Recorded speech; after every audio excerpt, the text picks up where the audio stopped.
If you remember, Steve Harvey, who was roasted by Katt Williams in the Shannon Sharpe interview, and Dia Hughley, who was shown respect by Katt in that same interview, were two comedians who publicly shamed Shannon Sharpe for participating in a negative interview. Hughley would even go as far as to call Sharpe Wendy Williams with muscle. Katt Williams' explosive interview with Shannon Sharpe on the Club Shay Shay podcast has become the talk of the town, stirring up Hollywood like never before. In this nearly 3-hour conversation, Williams did not hold back, delivering scathing critiques of several big names. Now, I've had to turn down $50 million 4 times. Just to protect my integrity and that virgin hole I was telling you about. Right, because P. Diddy be wanting the body. All of these big dick deviants is all catching hell in 2024. It's up for all of them. It don't matter if you Diddy or whoever you is. T.G. Jakes, any of them. All lies will be exposed. That's all. And anyone who takes that the wrong way, know why they take it the wrong way. So Katt Williams said it. The lawsuit started coming out right after he said it, and he said all would be exposed. He heavily implied, and this is again an allegation, that Lucien Grange was having some sort of a homosexual relationship with Diddy. So he is the person that controls Diddy, that Lucien Grange was aware of these parties, that Universal Music Group was aware of these parties. Essentially, that Diddy is the thug and the gangster working on behalf of Lucien Grange. Katt Williams' recent appearance on Shannon Sharpe's podcast, Club Shay Shay, has caused significant controversy and garnered over 40 million views in less than a week. 6 to 8 times per day for 3 months. My first video that I remember blowing up was a transition to 21 Savage. I think I started diving into rap from then, and then started doing like the Nicki Minaj, Megan Thee Stallion, all of that. Like that was definitely an era. Remember I hit 1 million followers, and then in January, a month later, I hit 7 million followers. So I'd gained 6 million in 1 month. It was just like the craziest thing. And I was in my last semester of college, and I was just like, okay, like, I guess this is just gonna be my full-time job. And it was a full-time job. Like, I took the algorithm and the content very seriously. I would wake up at 6 a.m. because I needed to post by 8 a.m.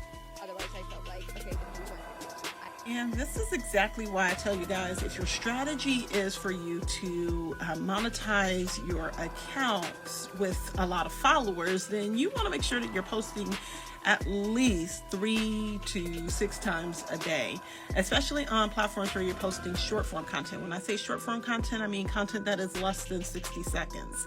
So that's what I consider short form. Now, it can be 6 seconds, 15 seconds, 20 seconds, 30 seconds, anything up to that 60-minute mark. I have chosen to create content that is specifically over the 60 seconds because I know for the monetization platforms, your video needs to be more than a minute. So that's why I create these types of videos for you guys, because I want you guys to see other content creators who are out here killing it. And I mean making money on their accounts, right? They're making more than a full-time income. They're making about 4 to 5 people's full-time incomes with social media, just posting videos. Okay? So as you start to look at yourself as an entertainer, an educator, someone who is using a video medium in order to either educate or to entertain, and you really take this stuff seriously, you can make a ton of money and monetize your content. But you have to be serious about your posting schedule and stay on top of it and create good content. During the interview, Williams made several bold statements about other comedians, including Steve Harvey, Kevin Hart, and Cedric the Entertainer. He criticized them for allegedly compromising their personal standards for career opportunities, contrasting their choices with his own refusal to accept certain roles. Somebody, and you might as well stop fucking trying. Oprah Winfrey done made $9 billion goddamn dollars, and motherfuckers still be talking shit about Oprah with you should be able to kill a motherfucker just by saying 9 billion in their direction. Just 9 billion, nigga, 9 billion. You better duck, nigga, 9 billion. Did you hear the billion? Oprah done every fucking thing good you could possibly do, and motherfucker still talks, nigga, fuck her, nigga, she don't like hip-hop. Nigga, fuck hip-hop, I don't like flute music. It didn't make me $9 billion goddamn dollars. Oprah done every fucking nice thing there was to do. Fuck me. At the end of my show, I say thank you and good night. At the end of Oprah's show, you stand up. She done put a muffin basket under your seat, 2 best-selling novels, put 3 of your kids through college without your permission and shit. Well, Oprah's in tune with her star fucking player. She know you think her name ugly. During the interview, Williams accused these comedians of compromising their personal standards for career opportunities. He suggested that Kevin Hart, in particular, accepted roles that he, Williams, had turned down due to their content, implying that Hart lacked the same level of integrity. But if you remember, he said it. He said, this is gonna put you in another dimension. He definitely did. He said, but my mama said, boy, there's power in the tongue. yes. He told me, and my guy Jordan is over there. He said, now they're gonna come for you. I said, can't come for me for what? I didn't say anything. Right. He said, they're gonna come. And they're gonna say a lot of different things. And they're gonna be some people that you thought you might be able to get that they're not gonna come now. Right. However, Shannon Sharpe's handling of the interview has also come under intense scrutiny. Critics argued that Sharpe should have challenged Williams' statements more rigorously. If you watch us or you listen to us, I'm a conversationalist. Me too. If you want hard hitting, that's 60 minutes. That's Dateline. That's 48 hours. I'm gonna sit down. I'm gonna open up the floor. I'm not gonna cut the guest off. A lot of times, people that have platforms like this, they like to hear their voice. When people watch, when they turn on and they listen and they watch or they listen to Club Shay Shay, they want to hear my guest voice. So my job is to get out of the way. P-Mac, I had to make a split-second decision because when he came on, he was already on one. If you remember, he was doing this. So I already knew because he were talking, and I was like, okay, let's get him mic'd up. How long you talked to him before?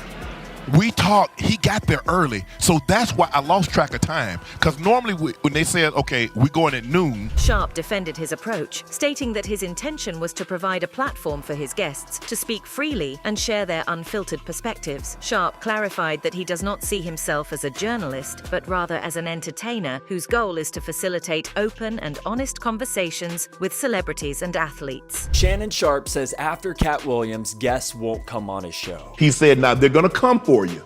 I said, can't come for me for what? I didn't say anything. He said, they're gonna come and they're gonna say a lot of different things. And they're gonna be some people that you thought you might be able to get that they're not gonna come now. And that's absolutely has happened. That's absolutely has happened. They were so excited. Thanks for reaching out. We can't wait to sit down. And a day later, they can't do it. No call. They won't follow. So for the song. You know, I had Steve Harvey. Steve Harvey did 8 million views, had Coach Prime. I've had a lot of comedians. Right. And some of the comedians had taken shots at other comedians, but nothing like this. I didn't expect the vitriol. When you play sports, you understand that Atlanta fans, even though you're from Atlanta, they're gonna have a little resentment towards you because you beating their team. I got that. But in this situation, I can honestly say I did not expect the level of vitriol. Sharpe faced criticism for not challenging Williams' statements more rigorously. In response, Sharpe defended his approach, stating that his goal was to provide a platform for open and honest conversations, not to act as a journalist. He emphasized that he is an entertainer, aiming to bring out unique perspectives from his guests. Monetize your accounts with a lot of followers, then you want to make sure that you're posting at least 3 to 6 times a day, especially on platforms where you're posting short form content. When I say short form content, I mean content that is less than 60 seconds. So that's what I consider short form.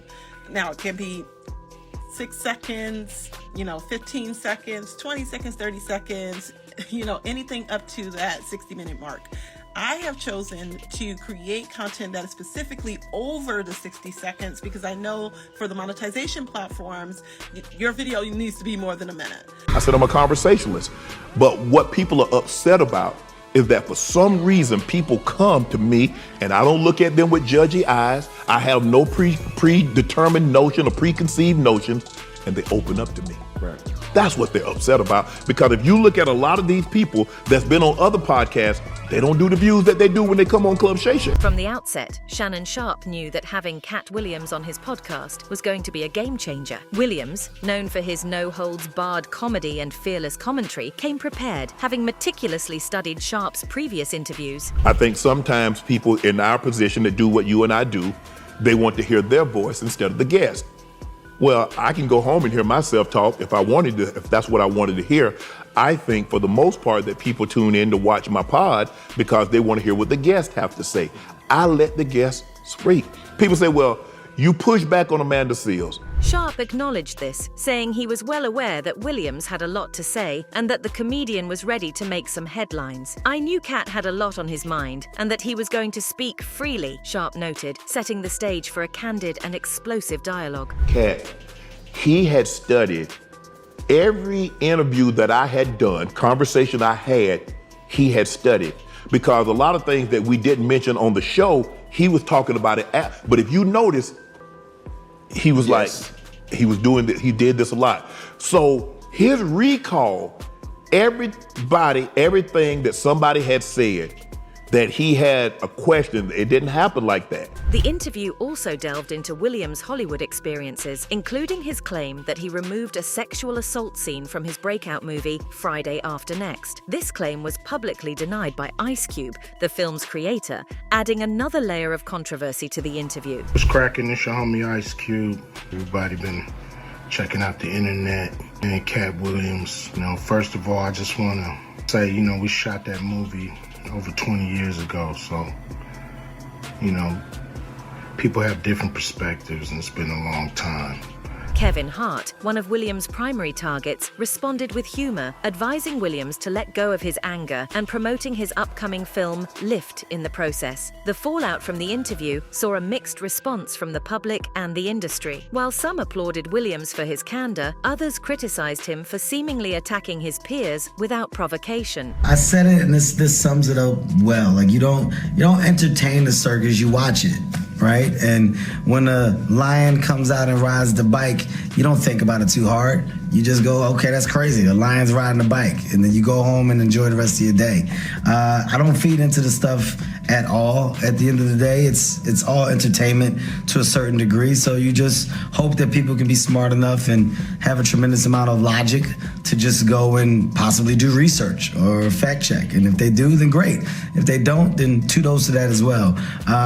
I just don't have the time for it. There's too much going on. Katt Williams made several incendiary comments about Diddy. Williams claimed that he had to protect his integrity by declining invitations to Diddy's parties, insinuating that these events involved inappropriate activities. He stated, "I got to protect my integrity and that virgin hole." They were so excited. Thanks for reaching out. We can't wait to sit down.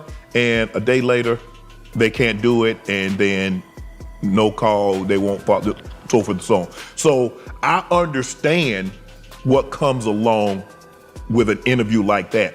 Did I expect it? No. Did I expect all the negativity that came along? Because, you know, I had Steve Harvey. Steve Harvey did 8 million views, had Coach Prime, had, you know, I've had a lot of comedians. Right. Williams' remarks suggested that Diddy's parties were not just social gatherings, but involved more serious, questionable behavior, which Williams refused to be a part of. Because of these several incendiary remarks about various comedians and entertainers made by Katt Williams, leading to a massive backlash, Williams warned Sharpe that the content of their discussion might deter future guests from appearing on the podcast due to its controversial nature. Shannon Sharpe would talk about his infamous Katt Williams interview, which is now the most viewed podcast interview in YouTube history, sitting at just over 70 million viewers. Now, during the conversation, Sharpe told Newton that Katt predicted the interview would catapult Sharpe onto a higher level. In addition to predicting the success of the interview, Katt would also issue a warning to Sharpe, saying that it will now be harder to secure certain guests for Club Shay Shay. He said, now they're gonna come for you. I said, can't come for me for what? I didn't say anything. Right. He said, they're gonna come and they're gonna say a lot of different things. And they're gonna be some people that you thought you might be able to get that they're not gonna come now. That's absolutely has happened. They were so excited. Thanks for reaching out. We can't wait to sit down. A day later, they can't do it. And then no call, they won't follow, so forth and so on. Sharpe said he understood what comes with getting an interview of that magnitude, but he did not expect all the negativity that was attached. Sharpe will go on and mention that some of his industry peers that he was cordial with also took shots at him publicly. The explosive conversation of Katt Williams candidly criticizing various prominent figures made the podcast go viral, amassing over 50 million views within just 2 weeks. His forthright comments triggered widespread reactions, generating memes, response videos, and even a parody on Saturday Night Live. I remember getting up and I turn back and I look at my Katt, and I look at my producer and he's shaking his head. I'm like, oh man, we done messed up. So I'm like, what did I say? Yeah. Did I say something? Did he? He like, this is gonna be the talk of 24. No way. I'm like, you think so? He's like, Shannon. And he's looking at me just like I'm looking at you, Cam. He's like, Shannon, this is gonna be viral for the whole year. I said, come on, man. Gil, I mean, I remember walking out and CJ, the producer of the show, he's like, Shannon, this is gonna blow up the internet. I said, you think so? Mm-hmm. I said, I think it was good. He's like, no, you haven't done anything like this. I think this is gonna be really, really, really good. But you don't know. You don't know. Because there have been some that I thought I did an excellent job and it didn't get the views, the likes, the mention, and didn't go viral like I thought it would. And I did some I thought it did was okay, but it just took off. Yeah. And everybody was they were just shaking their head. I was like, what? They're like, Shannon, this is gonna go crazy. Yeah. Shannon Sharpe revealed that he made a significant amount of money from his viral interview with Katt Williams on the Club Shay Shay podcast. During an episode of his other podcast, Nightcap, with co-host Chad Johnson, Sharpe mentioned that he made more from this single interview than any year he played in the NFL. Oh, show. Did you hear what I said? I said the Katt Williams interview, that one interview, I made more money on that one interview than I did in any 1 year of my NFL career. Now, y'all go look up my NFL career and see what my highest earning year was. And Katt did that. Katt did. Thank you, Katt. Oh, yeah, for sure.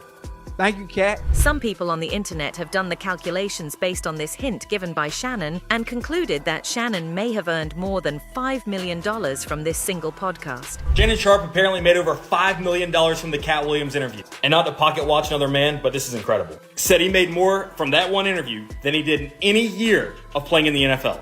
And bro made some bank in the NFL. The most he ever made, 2000 with the Ravens, $5 million in a season. And I know he probably made money from like Spotify, TikTok, YouTube. But the YouTube video itself got 62 million views, huge numbers. And in the content world, huge numbers pay. So it looks like from this 62 million YouTube, obviously a lot on Spotify and stuff as well, this was a $5 million video. Sharpe hinted at his substantial payday by saying, "Whatever you think I made, 3x it." This statement suggests that his earnings were at least 3 times higher than any speculated amount. For example, if someone thought he made $2 million, he implied he actually made $6 million. This comment highlights the extraordinary financial success he achieved from the interview, underscoring the substantial impact and revenue generated from its viral popularity. At one point, the video was getting 260,000 views per hour. And if we were to break that down just for fun, 260,000 divided by 1,000 views is 260. Then we multiply that by the $12 per 1,000 views that Shannon Sharpe got paid.